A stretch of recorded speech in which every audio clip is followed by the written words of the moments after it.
Ton camp 2020 sera inoubliable. Tu vas devoir relever un défi digne de Mission Impossible. Du jamais vu. Seras-tu capable de protéger ta bulle? Mais oui, c'est clair, on est les meilleurs. Qu'est-ce que tu crois? Et en plus, on est des guides. C'est pour ça qu'on est les meilleurs. Euh... Mais en fait, c'est quoi une bulle?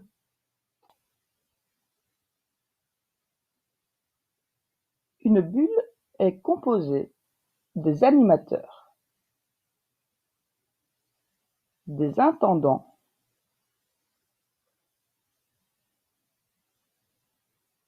et des animés. Elle compte un maximum de 50 personnes. C'est tout? C'est tout. Et les parents? Les copains du camp d'à côté? L'aumônier? Ma grand-mère? Nos cadres de région préférés? Non, eux, ils ne font pas partie de ta bulle. Tu devras remplir une liste de maximum 50 noms avant le camp pour définir ta bulle. Attention, quand on quitte la bulle, on ne peut plus y revenir. La condition sine qua non pour faire partie de la bulle est de ne pas avoir été malade dans les 5 jours qui précèdent le camp.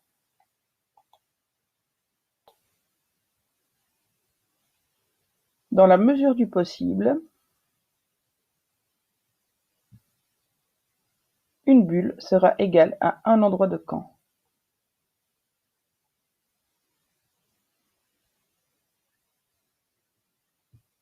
Dans ta bulle, pas besoin de respecter les distances de sécurité. Tu peux faire des petits câlinous, mais pas de gros câlins collectifs, ni se toucher le visage, ni croquer dans la même pomme.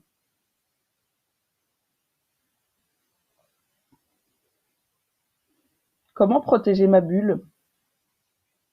Ne laisse personne entrer dedans.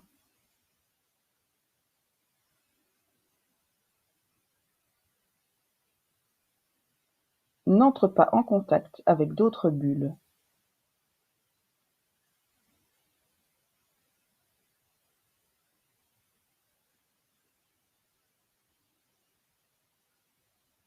Reste un maximum à ton endroit de camp.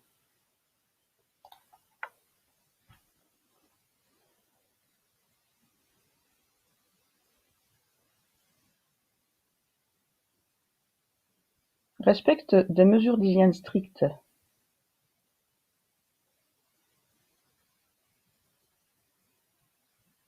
Lave-toi les mains avant et après chaque activité. Avant et après les repas. Avant et après le pipi du matin, du midi, du soir et de la nuit. Mais ça, c'est pas nouveau. Et aussi quand elles sont sales. Une hygiène renforcée, c'est aussi un bon approvisionnement en eau. Chacun ses affaires. Même si on préfère partager.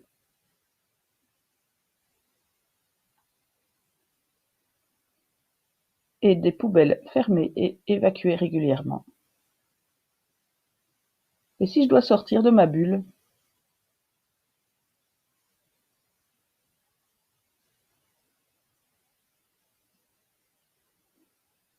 Tu peux sortir de ta bulle pour te rendre sur un lieu d'activité autorisé, comme une prairie, un bois, pour tout déplacement considéré urgent ou essentiel. Ou pour aller faire les courses. Tu prends le chemin le plus direct et le moins fréquenté vers ta destination. Et sur le chemin du retour aussi.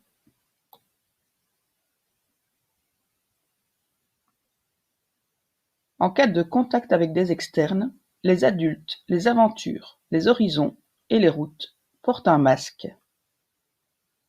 Si vous croisez des externes, vous respectez les distances de sécurité. Tu oublies le hic cette année. Toute nuitée en dehors du camp est interdite. Les randonnées d'un jour sont interdites aussi. Logique, il ne s'agit pas d'un déplacement essentiel. Toutes les activités hors de la bulle sont interdites. C'est ta créativité qui fera de ton camp un moment unique.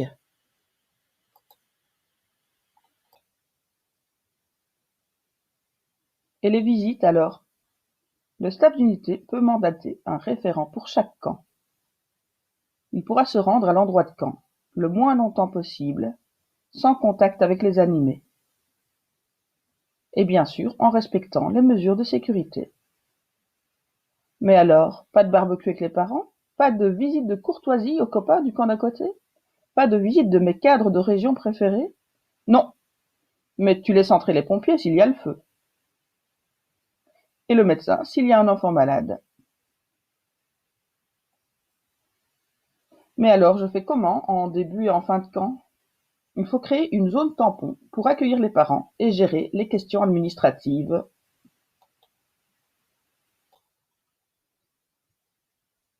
La zone tampon se trouve entre ton camp et l'extérieur.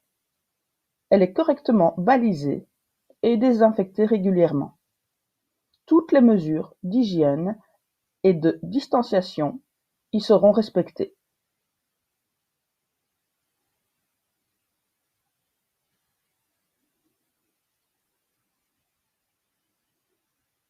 Et si un enfant tombe malade, j'appelle les pompiers, la police, Sophie Wilmès?